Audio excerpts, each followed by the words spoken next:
listeners, and welcome to another episode of Subscription Scaled. I'm your host, Nick Frederick. With me today is a special guest. We have Austin Romansky, who is the managing partner with Crema. Austin, thanks for joining us. Hey, thanks a lot. Glad to be here.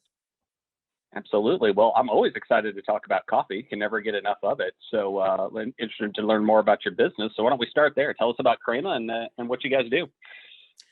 Yeah, so Crema.co is a coffee subscription website. We focus on specialty coffee roasted here in the US. We partnered with about 50 roasters from all over the country, and they're the best at what they do. And so the main goal in short, especially now in the time we live in, is to help people enjoy the best coffee in the world at home in their underwear in the best possible way they can. A lot of people doing that these days, aren't they? Mm-hmm. Yep. Awesome. Well, that's quite a supply chain there. 50 different roasters around the country. How did you make that happen, that network? Yeah, so it's been a long road of kind of slowly building good relationships. The good and bad thing with specialty coffee and roasters is they're very particular, which is what we want, but it does make it harder. You can't just partner with 100 different, vendors overnight. You really got to make sure that your goals align and everything makes sense to work together. So that's presented a bit of a challenge, but the beautiful thing is once you have a good fit and you are partners, that relationship lasts a long time, and everyone's so willing to work together through each other's mistakes and issues. And that's been an amazing privilege to be able to partner with them. Yeah, absolutely. I take it, I played around in your website a little bit. Seems like it's quite a journey to take a customer through what type of coffee you're looking for, and kind of narrowing it down into their flavor palette. And I'm sure that is how you ended up with 50 different suppliers to deal with that. But take us through that a little bit, how you decided to start the business and then develop the website, which seems to take the user on a very personalized journey. Yeah, so the site originally was created by a developer named Tyler, and he had a deep love for good quality coffee, and he was an incredible developer. And so he put those two passions together and made something that he really cared about, and that was Crema.co. And so the original idea was very finite. It was single origin coffees, which basically means coffees from a single origin. A lot of coffee you buy is a blend, but focusing on coffees maybe directly from a single farm or single producer, for people that really actually want to taste coffee, just get the real flavors of it. And so coffee kind of purists and coffee nerds, if you want to say. So that's what it was. It was just one bag at a time. It had a very specific purpose with very limited options, and it did well. In the past couple years, we've kind of morphed that to focus more on people that, especially, during the pandemic, maybe are Folgers drinkers, or maybe are Maxwell House drinkers, or at the most they go to Starbucks on occasion. That's a good cup of coffee for them. But they really want to, change their coffee habits, or they want to try better or more kind of, I guess, higher end coffees. So we made a shift to kind of capture those people. So that's when we introduced the quiz, so that no one feels like a dum-dum, or no one feels like they're out of place. Like, they feel comfortable coming to us and, learning about coffee as they kind of go on this journey. And so we've seen a lot of people enjoying that process as well as we've shifted there. Yeah. So the sounds like the website existed before the subscription business did. Is that kind of the evolution there?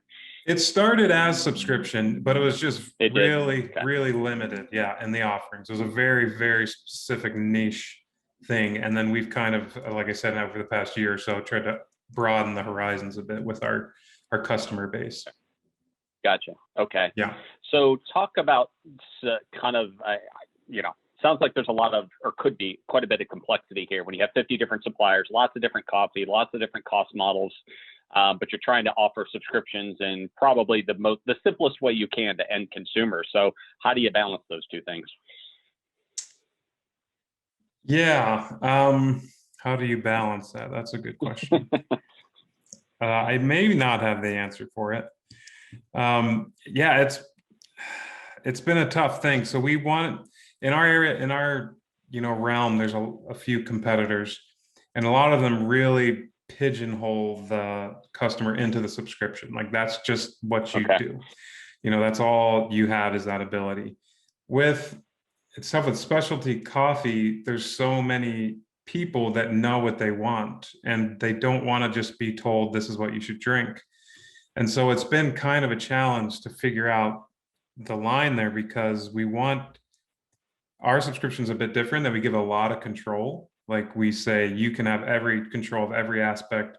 You can see all the coffees that are coming up in your, we call it the playlist, but basically like it shows each coffee coming up, and you can change it or you can delete it or add new ones. Okay. And then we also have something unique on our site is every coffee has not only a buy now button, but a send to friend button. So users can quickly send a bag to a friend, just type in their address, or just buy a coffee one off.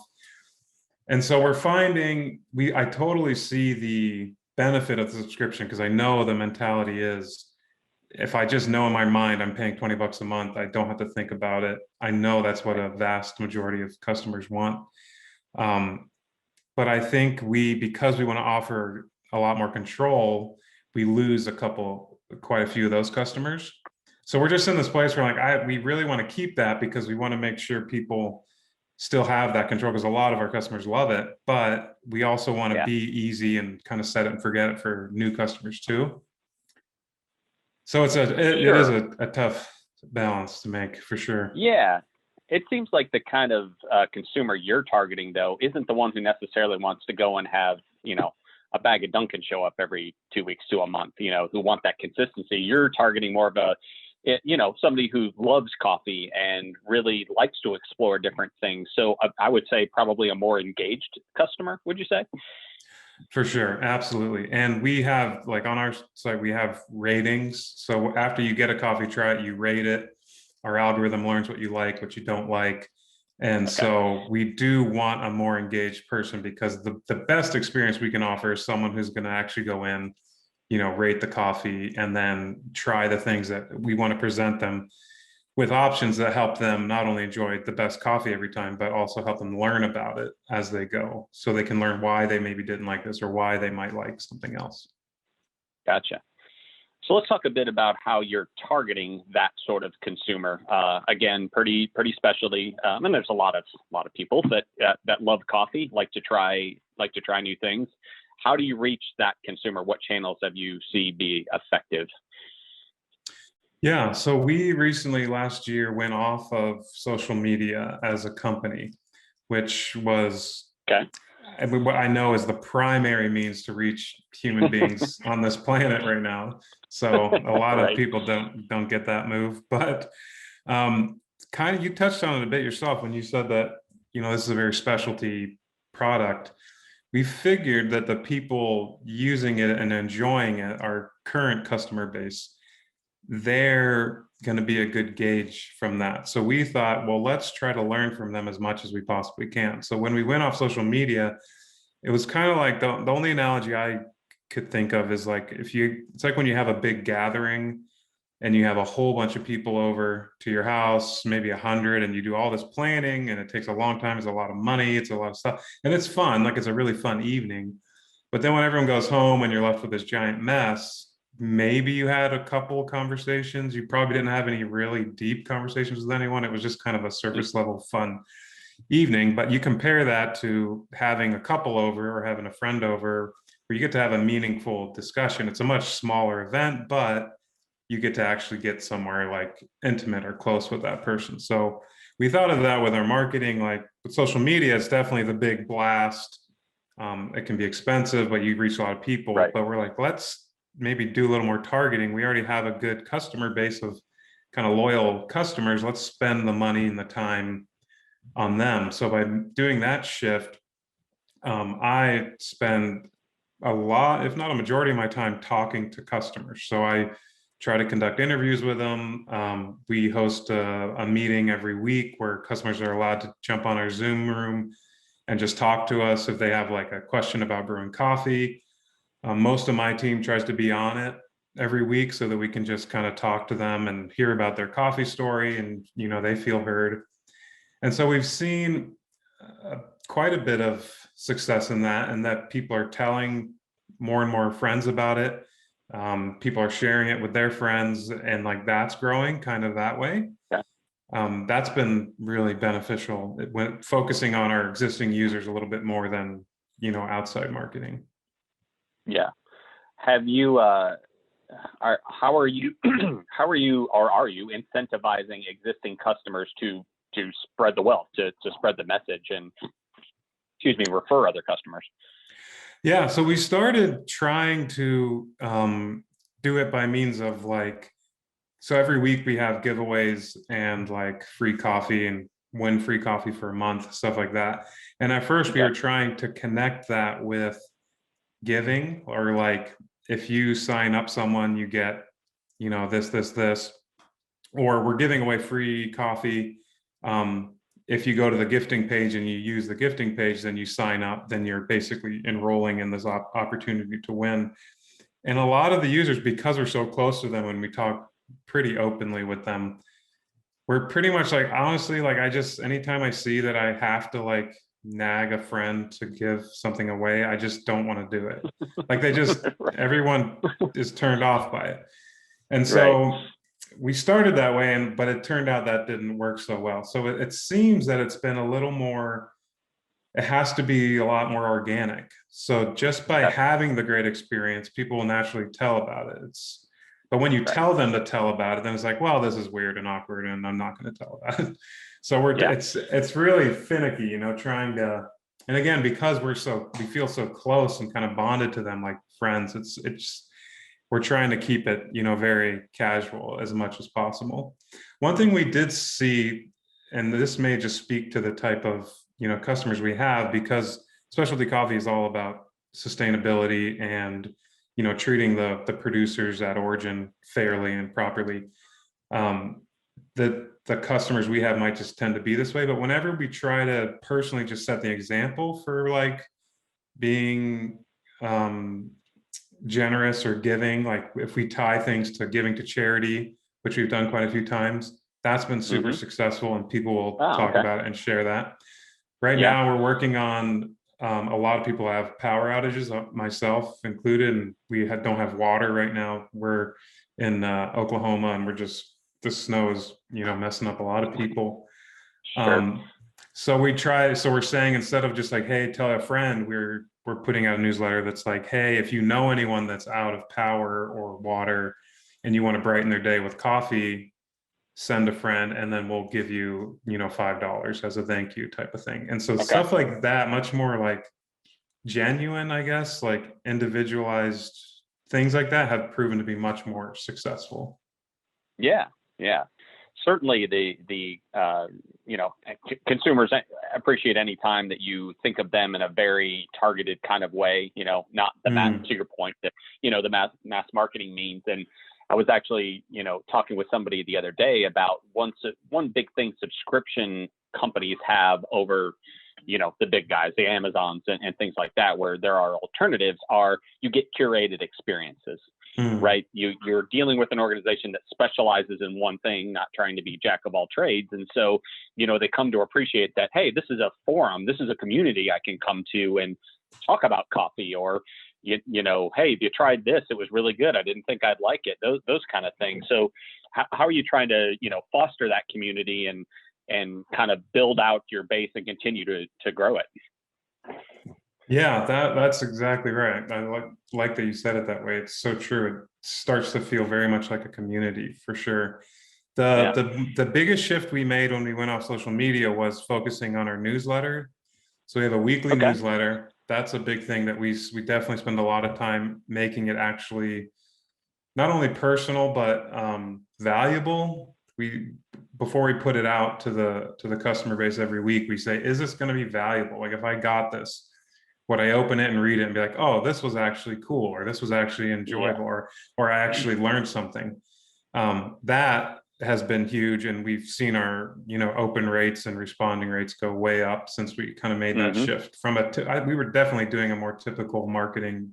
It felt like a campaign, and it didn't feel like we were reaching out to friends. Like we try to write it now Okay. so differently, even now when I'm using the builder and I see the word campaign, I just feel kind of weird and gross. I know that's just a term, No, I hear you. I but do. I'm like, I feel like I'm just writing to my grandma. Like if I'm not sending a campaign to her, like, so, Right. but that has been a really big way. Like a lot of people will respond. And one thing that I'm just like, one of my most proud moments is like, we get constantly an email back. I'll send out the campaign Sunday morning, and people will say, hey, I just want to say I never open newsletters. I hate them, but I love you guys. Or like another comment was like, your guys' newsletters like gotten me through this year, or stuff like that. And so Mm-hmm. to have that like connection has been so cool and super, I don't know, humbling to be able to give someone enjoy. I mean, outside of the product we're actually selling, that piece for them to actually enjoy it too has been really good. So that the newsletter has been one big piece for sure. Gotcha. That's that's interesting, and that's kind of what I was alluding to there. Building that community, sharing information, a very specialized experience that you just wouldn't get anywhere else that doesn't focus on coffee, right? Yeah, exactly. And ours, we try to like, our newsletter is filled with spelling errors. Like that's one thing. Like we have people that could easily check it, and like especially when I do them personally, I usually write at least a part of every one, but sometimes I see the error and I'm like, no, I'm leaving it in. And like people have commented, like, I love that you got, it doesn't Really? feel corporate-y, like it doesn't feel like, and then that's getting them opening it, like they enjoy opening it. So hey, Yeah. that's the main goal, Yeah, absolutely. Absolutely. So you touched on it there a little bit, people having something like this to look forward to over the past year. So how has, COVID and the pandemic, people looking for online digital experiences that are safer than, of course, going to a coffee shop, how have you seen that impact your business? Yeah, it's been really great. It's obviously a terrible thing to benefit from, but we feel really good that we're able to, people can have that kind of cafe experience at home, and that's kind of really helped a lot of people. What I will say, so me and my partner, we come from office coffee. That's kind of our main background Okay. and passion is specialty coffee in offices. And so when we kind of took hold of Crema.co, we thought, let's build something amazing for the offices. So we like spent a lot of time, a ton of, investment in building out this thing to where like when you're in your office, you can actually go into Crema.co and you can request what you want to try in the office. And then the company creates an account on Crema.co. And it gives you the power as the employee to kind of choose what coffees you want. Anyways, we built this all out. We finally launched it. And then that's when COVID hit, and like every office in the world closed like the next week. And it was just like a huge, huge blow. But so since then, we've shifted back to the home side to make, obviously that's where people are. But it's definitely, as far as that respects go, it's boosted. A lot of people have come that probably never normally would have. Like you said, they're Mm-hmm. probably cafe drinkers. And so that's been nice to get to know these people and be there for them during this craziness. Yeah. Shifting gears a little bit. So the technology, the platform, the website itself is, foundational to the product itself that you're selling, the coffee. How have you guys gone through growth in terms of technology selection, partner selection? How do you make those decisions so that, you're focusing on the core of what you're trying to sell and not, things that are more commoditized, or, what's that inflection point to go, oh no, this is core to what we do, probably the website itself. But where do you draw that line, and how do you select partners? Yeah, our site was completely custom built, so it Hmm. makes every single thing way harder and more expensive. Like, like if you have a Shopify site, there's like 1,000 things. You just click a button, pay $5 a Right. month, and then you can use it. But for us, it's like every phone call I have with a potential like integration or something, they ask that, and then I tell them, and they're always an awkward pause and like, okay, well, I think we can help you out. Maybe if we do this, and it's always more complicated. So that's one thing that it's beautiful to have complete control, and we can offer things that no one else does, like the ability with the way we have the playlist and stuff is very custom built, Hmm. which is Sure. beautiful. It does kind of make things a little bit harder to implement quickly, but I will say most of the integrations tech we have has been based around, again, customer interaction. And so we um, use intercom for all of our customer interaction stuff, and that's gone incredibly well. People feeling comfortable asking questions right there on the page, no matter where they're at, has been amazing. Um, we do all our financials through Stripe, which has been pretty good. They have really incredible customer service. I found, so that's been good. And a couple, maybe a handful of others, but for the most part, everything's custom built, which again has Yeah. its goods and bads, of course. Yeah. Yeah. You can get up quickly, but you're kind of within a walled garden, right? There's only Yeah. so much customization you can actually do in that environment. Totally. Have you run into any situations with being able to scale because of technology limitations, whether your own or that of a provider, or has it been pretty stable for you? Yeah, we haven't had too much.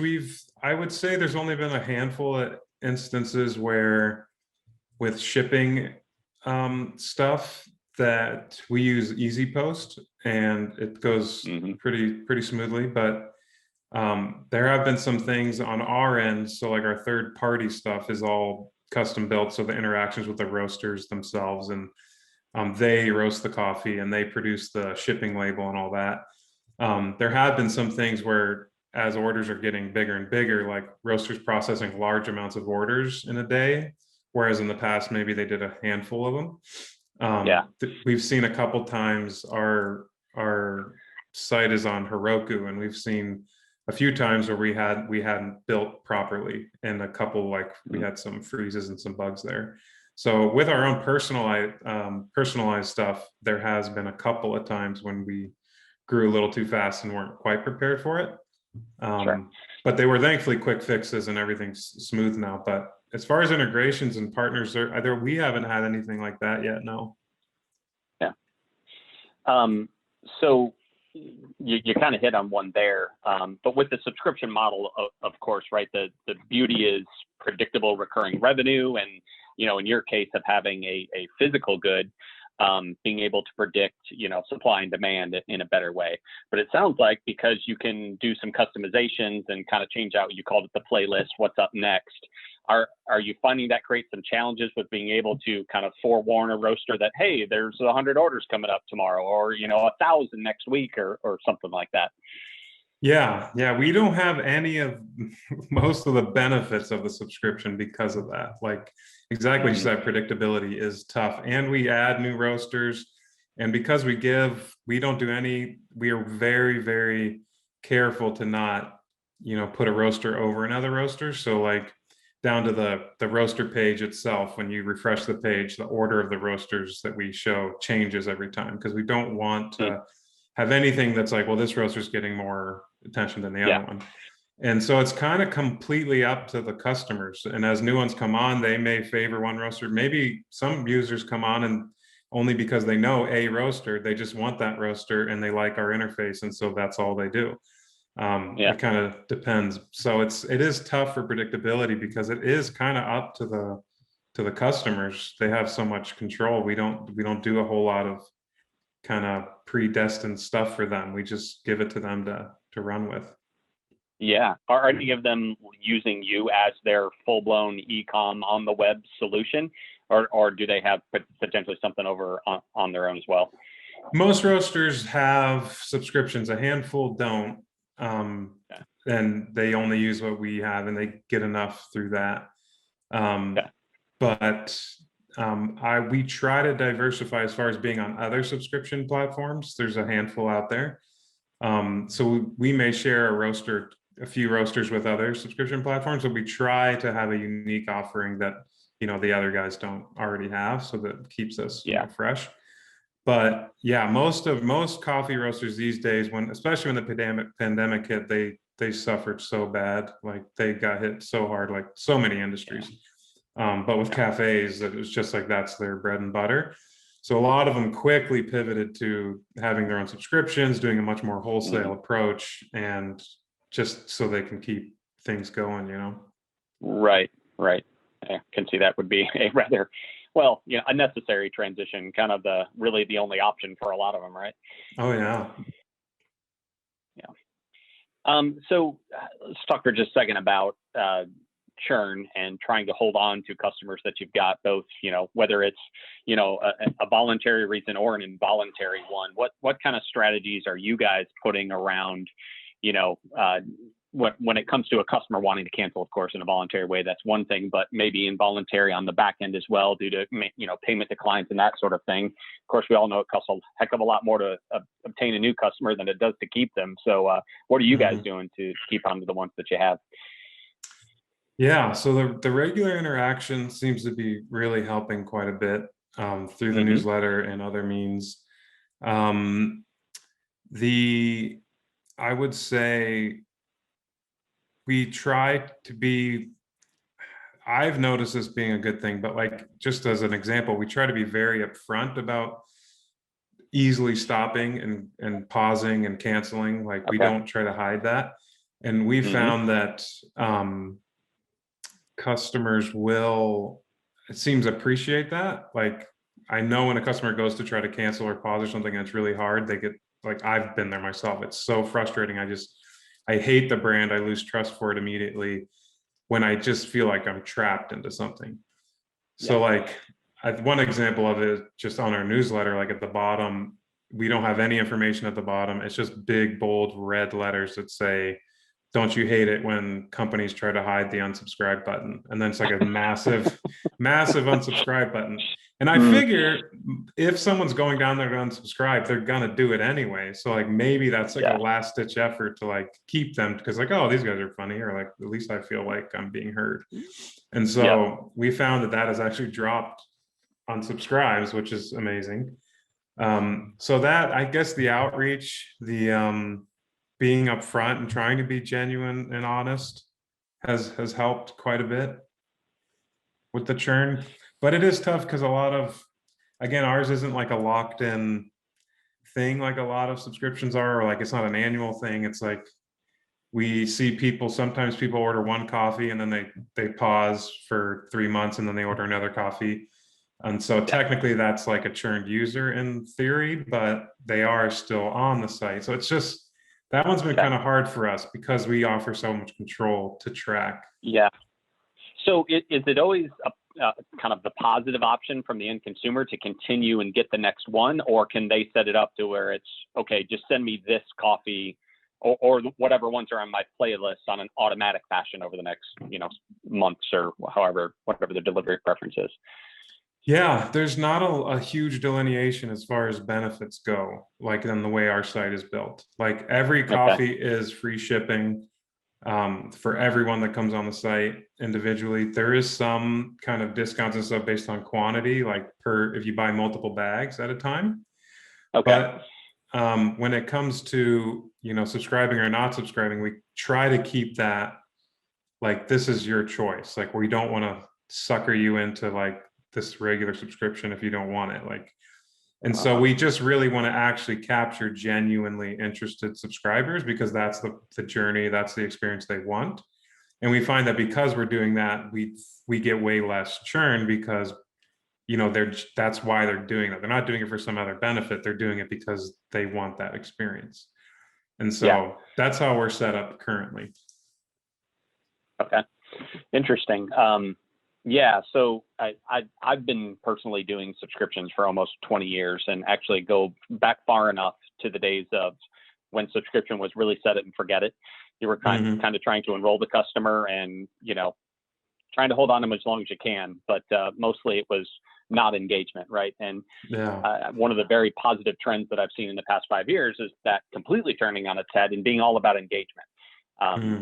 Continuously interacting with the customer, demonstrating value every step of the way, reminding them of the product, not trying to bury that subscribe button way down on the page or make them click 5 times, to get to it. Those are the kind of tactics that, to your point, just cause customers to lose trust.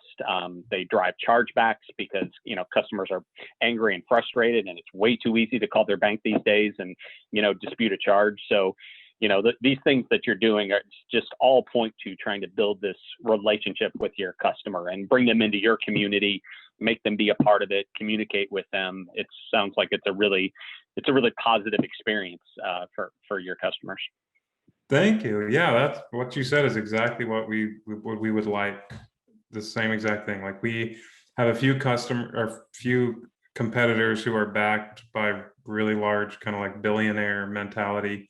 And we just don't just to be honest, I was a little bit nervous for this podcast because I'm really not like a businessman, I guess. At heart, I'm a designer.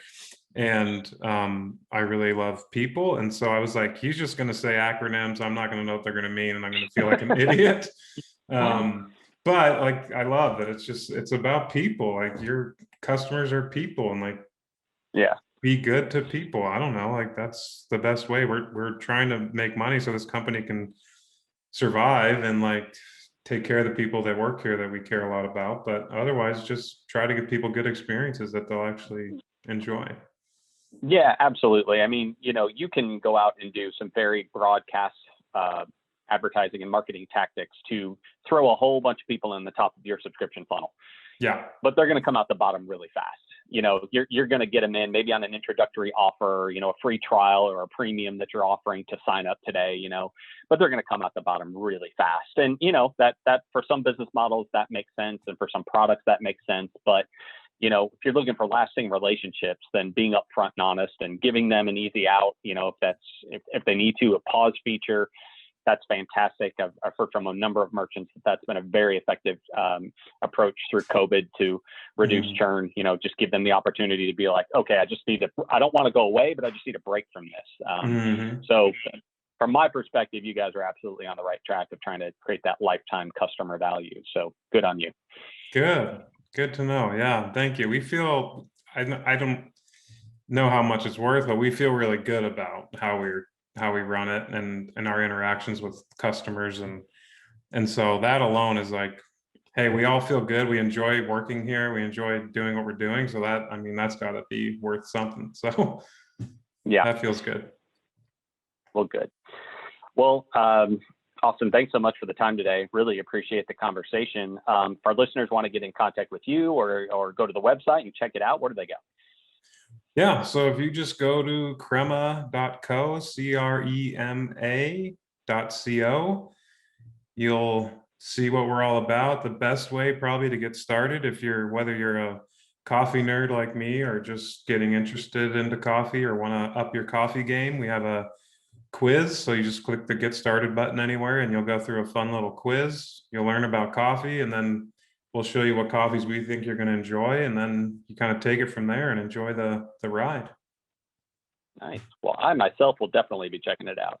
Cool. Sounds pretty cool. I'm always interested in, I've got the few, I'm an espresso drinker and I've got the few that I really like, but I do love when I, travel and go to a new city, trying to check out the different roasters in town, just love the different flavors. So I'll be checking it out myself. Yeah, then you'll love it for sure. Cool. Well, thanks again, Austin. Appreciate the time, and we'll talk soon. Cool. Thanks, Nick. Have a good one.